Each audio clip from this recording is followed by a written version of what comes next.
Hi guys, this episode was shot at the incredible Rev 17 conference where they are raising funds to get a huge piece of property to house trafficked children. There is no more worthy cause than to save these children. Please click on the QR code and donate to Rev 17. All right, we are here at Rev 17, the Rev 17 conference out here. We're close to Sacramento, right? Is that generally where we are? About I'm not from this area, so we're about I think an hour north of Sacramento. I'm not from this area either. I just drove in and, amazing conference about child trafficking. And I have this gentleman here. If you could introduce yourself and tell me what you do. My name is Adam Vena. I am fighting for my 7-year-old son's gender identity. They're trying to transition my son from a boy to a girl, and it started at 2 years old with Aiden. Dude, okay. So Jeff Younger is a friend of mine. You know Jeff Younger, right? On the phone with him a couple days. I was just on the phone with him a couple days ago. Excellent. He's an absolute warrior for his kids. And I feel bad for Jeff. Harrison Tinsley's another one. Harrison Tinsley ended up getting his son back. He was one of the few that actually won. But Jeff Younger, the ex-wife decides to transition child 2 years old. Texas says no. She traffics the child to California. California is a sanctuary state. Now the child's 12 years old. He's changed the child's name to a female name, and the child's about to be castrated. I think Donald Trump actually put a stay on that. Or he stopped it at one point.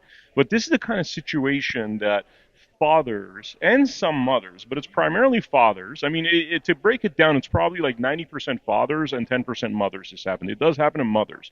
But these are like horror stories where the government decides what they're going to do with your child. Complete tyranny. This is like British law invading our freedom. That's where this family law stuff comes from.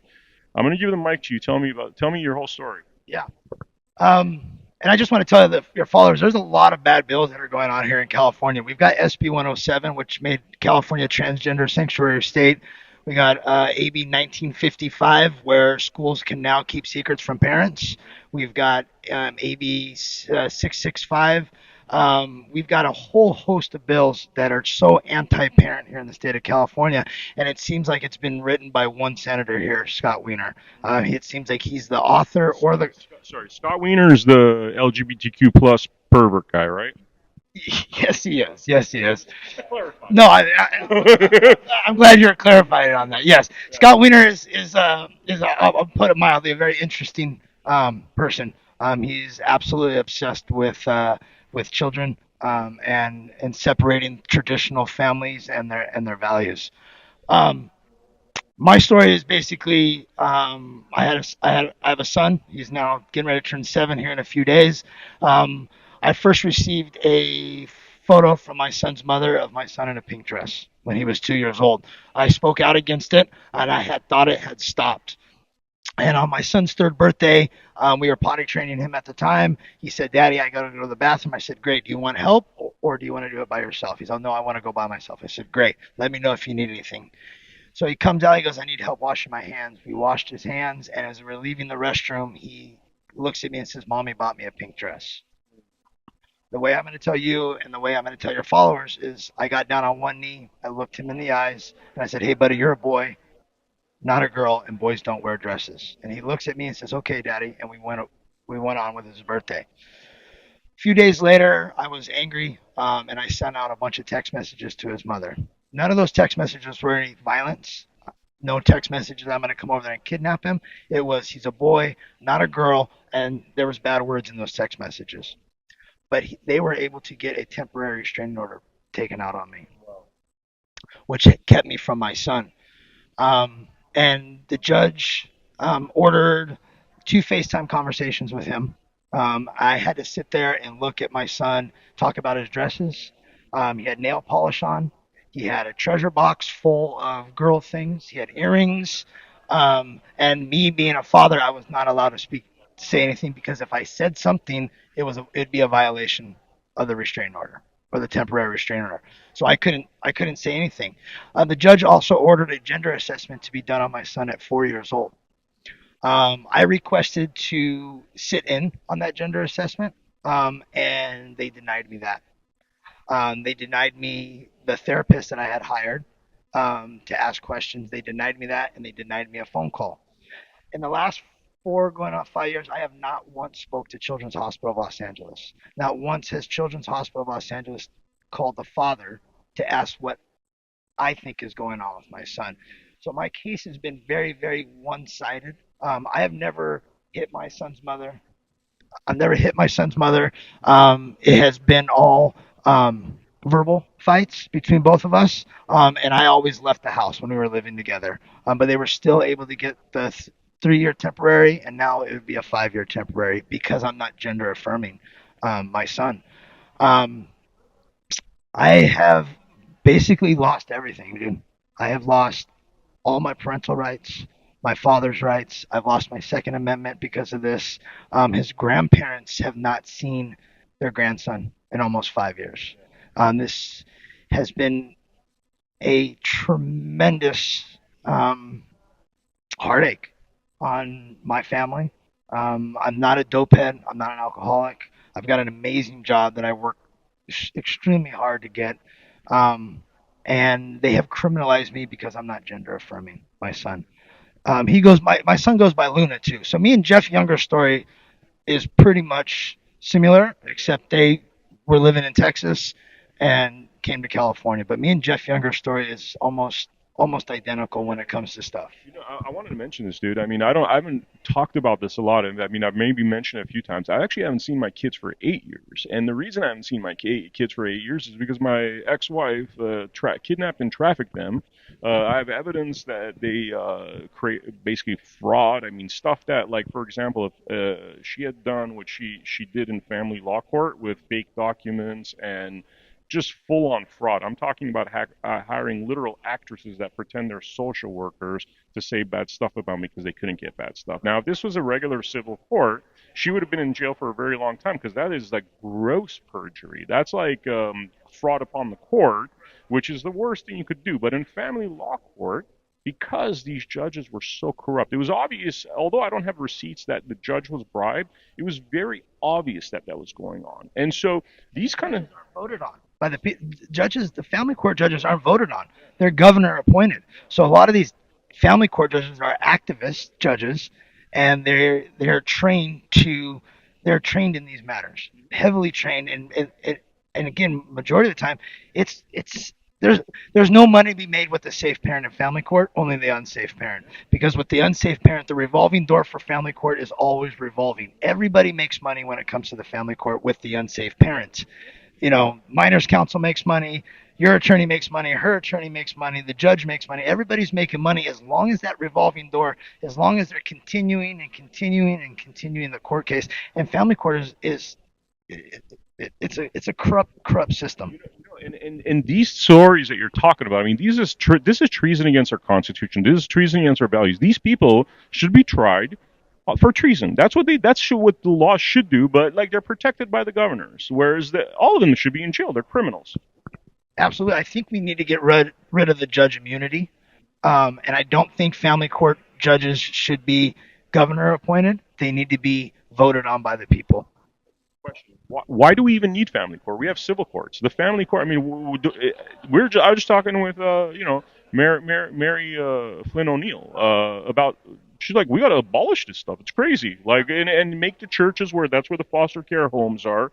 Where you make it more community based as opposed to government based because they're stealing people's kids. They're destroying children. They're like sex trafficking children. Yeah, absolutely. I think there's no reason to have family court.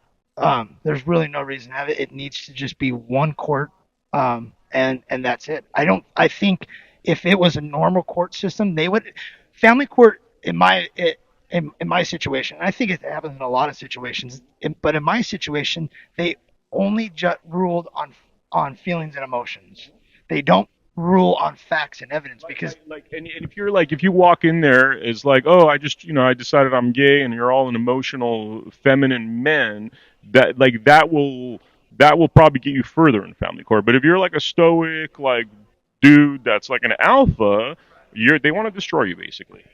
oh yeah, I heavily spoke out against this. I knew from the first. I tried so hard not to go to family court. I've never been to family court. I've just gone off of rumors of what fathers or other people have told me about family court. I worked so hard to stay out of family court.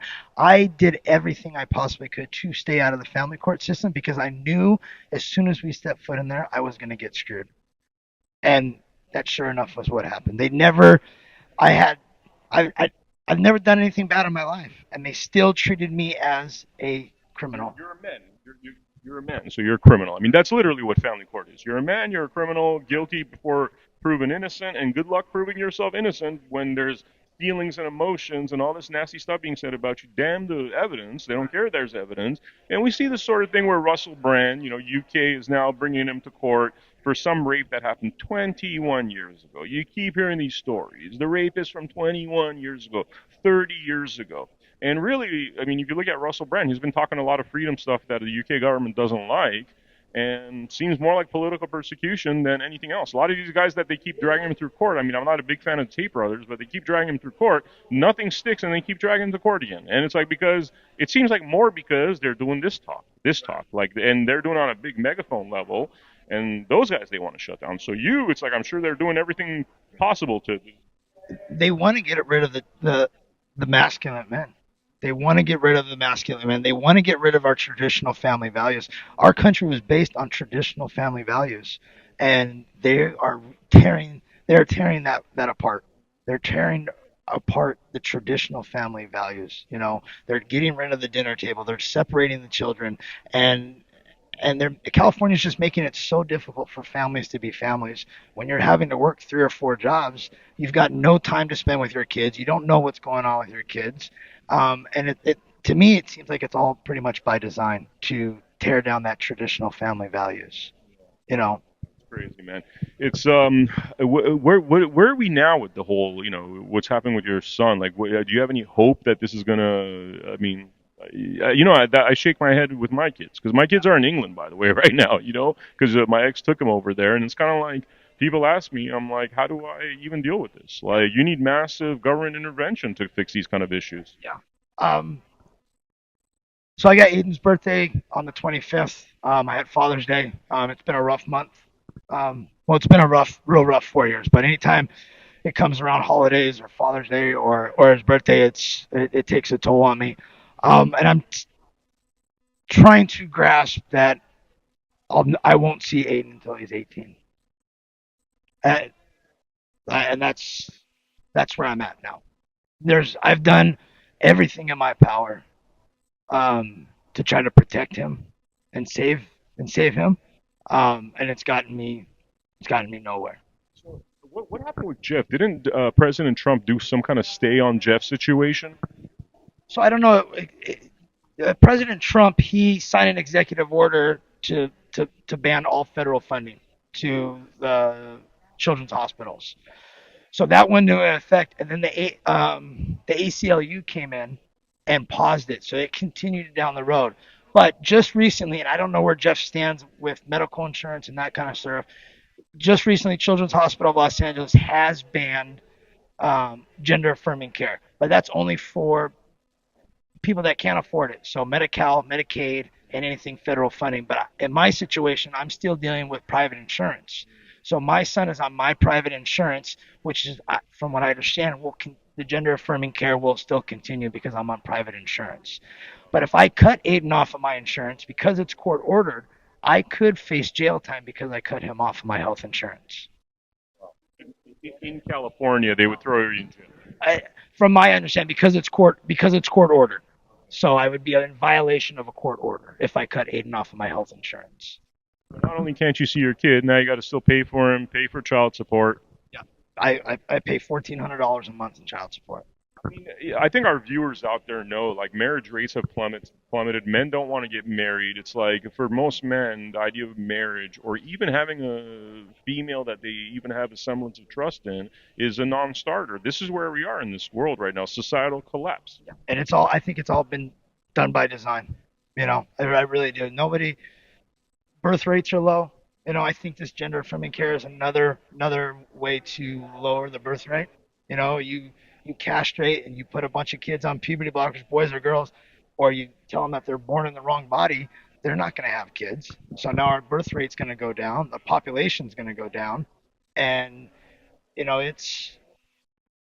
I think we just living in some crazy, crazy times. I never would have thought one, I'd be in this position, or two, that we would have to have laws put in place to tell you what a boy and what a girl is, or what is a man, what is a woman.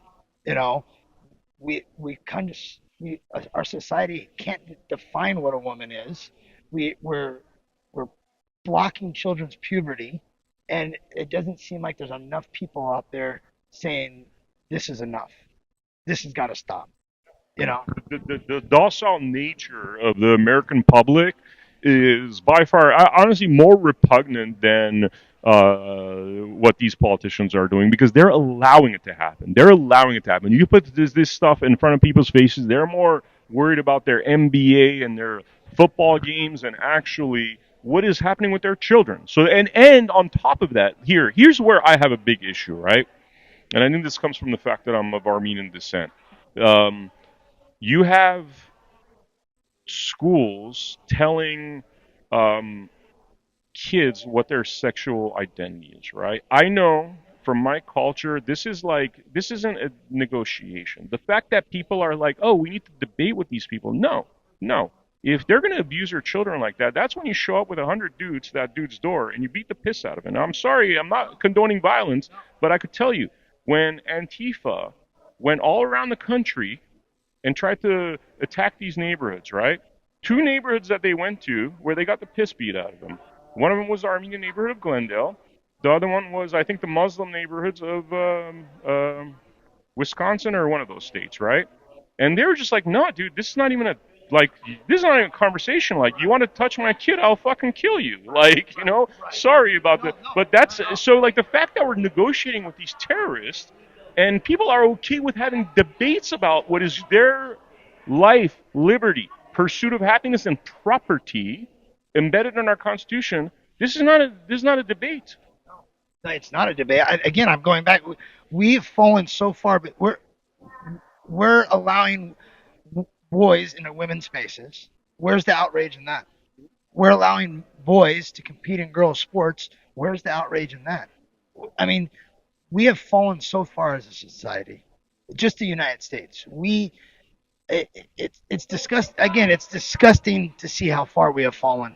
And there's no reason for. But again, if more fathers stood up or more men stood up and said enough is enough, I think a lot more people would listen. The women have done an amazing job in the school boards speaking out against this. But I always say if the fathers or the men start showing up and start ruffling feathers, I think a lot more people are going to listen. Showing up, open carry. I'm serious here. I'm serious. Like, letting our power be known. And I am not condoning violence at all, but if people are going to sexually abuse your kid, traumatize your kid, brainwash your kid, already you've broken the law. And if the judges aren't taking care of that, that issue needs to be taken care of. Now, is that military tribunal? Is that like, oh, we've done a research on the Scott Wiener guy, and this guy's trying to destroy children, hence and therefore that's treason, hence and therefore Guantanamo Bay. You know what I mean? Like, that's where it's got to go, in my opinion. And that's the sad thing about it. We have got so much evidence against some of these politicians, and nothing is happening to them. No one's look.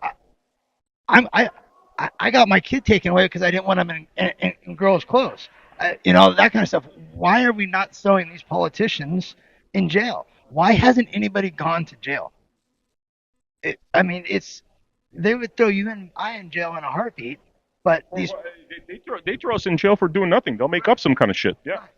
and so I want to start seeing people go to jail for this stuff, whether it's for the trafficking of kids, whether it's the gender stuff, whether if you're embezzling money or if you're Nancy Pelosi and you're going in making $250,000, but you leave with $40 million. There's something wrong there. I want to start seeing people, face the squad. I mean, you're nice, bro, because you're talking about jail. I'm all I'm like military tribunals, and lawfully, by the way. Everything I'm talking about is lawfully, but not military tribunals. Held in secret, whatever it's got to be, because you're really talking about treason. If it is a terrorist that comes from another country, you have a military tribunal. That's not protected by the Constitution, and this is terrorism against our kids, in my opinion. Oh, it's 100%, and I'm leaving everything else out of it. This is 100%, treason against our children. We're blocking kids' puberty at 12 years old. Where the Lupron is $43,000. That's how much Lupron costs. What is Lupron? Lupron is a pill that they give to pedophiles in jail to chemically castrate them. So we are giving our kids medications that was made for pedophiles in jail to chemically castrate them. There's another puberty blocker, I can't remember the name, but that one's $100,000. The revolving door through children's hospitals when it comes to the gender stuff, I think Jeff said it's like $5 million a year in just gender affirming care for these kids. And then they get a lifelong patient. It's not like, oh, you get your nuts cut off and then that's it. No, you're going to be going through the hospital system for the rest of your life. These girls are going to be going through the hospital system for the rest of their life. I mean, Lupron it ruins your bone growth. It ruins your brain. It destroys your spine. And we're giving this to kids. And why we are not having more people speaking out against this is mind-boggling to me. It's like suicide on the installment plan. They're going to destroy these children. A lot of these children, you hear they grow up, there's been various stories where children that have been transitioned at a very young age then end up committing suicide before they're 40. Read too many of those. And this is what they're doing. So these people are theoretically, I mean, you're talking about manslaughter. You're talking about they know what they're doing. If you know the end of it. And by the way, it goes for the COVID jab too. Those doctors that knew it was bad and they pushed that stuff onto us, same thing, man. Those people, like military tribunals, you're killing people, period. I was forced to get the vaccine. My son at 4 years old had to get the vaccine. I had to sit there and watch my son cry on a FaceTime because they were going to give him the COVID shot. And I was begging the court system, begging the attorneys, please do not give my son this shot. This was before all the stuff that's come out. I knew there was something. Anyways, why would you give a perfectly healthy little boy that never gets sick a COVID vaccine? Why would you give a kid that young? He's still growing. And how convenient that woman, and I'm sorry, a lot of women are, we just had Mary Flynn O'Neill. That woman's a powerhouse, you know what I mean? But a lot of women are weaker and they allow that kind of stuff because you're standing up against it. And I've heard this story a lot, that dad's against a vaccine. Mom is going around basically believing what the mainstream media tells them, right? How's your son's health been since he got the vaccine? I don't know. I don't have any contact with my son. They don't even tell you, hey, he's like... No, I'm not allowed any medical records on him. We were supposed to get the second diagnosis from Children's Hospital. They did not give me that. Mind you, my son was never diagnosed with gender dysphoria. My son was diagnosed with gender curious. So they've gone to who knows how many doctors to either get the diagnosis that they wanted or the diagnosis never really happened, but they're still transitioning my son. All these people need to be tried, Guantanamo Bayed, and really send a message out there, Seriously. I'm so sick of hearing these stories, man. It's like wholesale now. It's wholesale. It's all around the country. It's like your story, Jeff Younger's story is becoming the norm, and that's a crime. It's a crime against humanity. That's what it is. You're stealing the children's identity. That is one of the elements of genocide, and so crimes against humanity. When you saw Nuremberg, what did they do with the crimes against humanity? That's what needs to happen to these people. I'll give you the mic for you to make a closing comment. Yeah, my closing comment is going to be for the parents. It's time we bring back the dinner table. Turn off your phones. Sit down at the dinner table. When I was a kid, I used to hate it because I'd rather be out playing with my kids. Now that I'm older, a little bit wiser, I look at that and I go, what an amazing experience, because I sat down and I was able to talk to my mom, talk to my dad, talk to my brother, and vice versa. You'll learn so much from your kids when you're sitting down at the dinner table. Turn the phones off. You're going to learn what's going on in school. You're going to learn who their friends are. You're going to learn everything about it if you just spend a half an hour at the dinner table. Thank you so much, Adam. Thank you. And for the viewers out there, we're at the Rev 17 Festival. Definitely check these guys out. There's going to be links on the bottom. It's all about stopping child trafficking, stopping the CPS terrorism complex, stopping the family law industrial complex. So thank you for joining us, and I will see you on the next episode.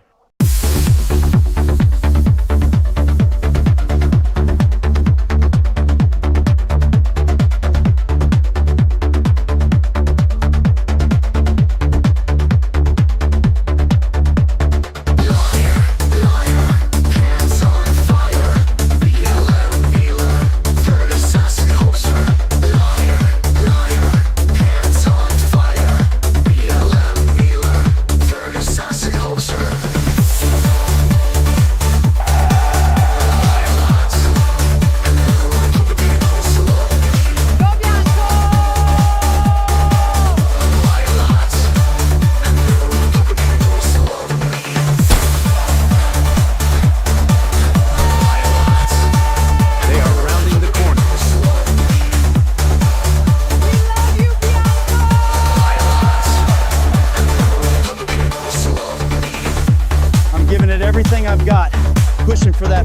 place.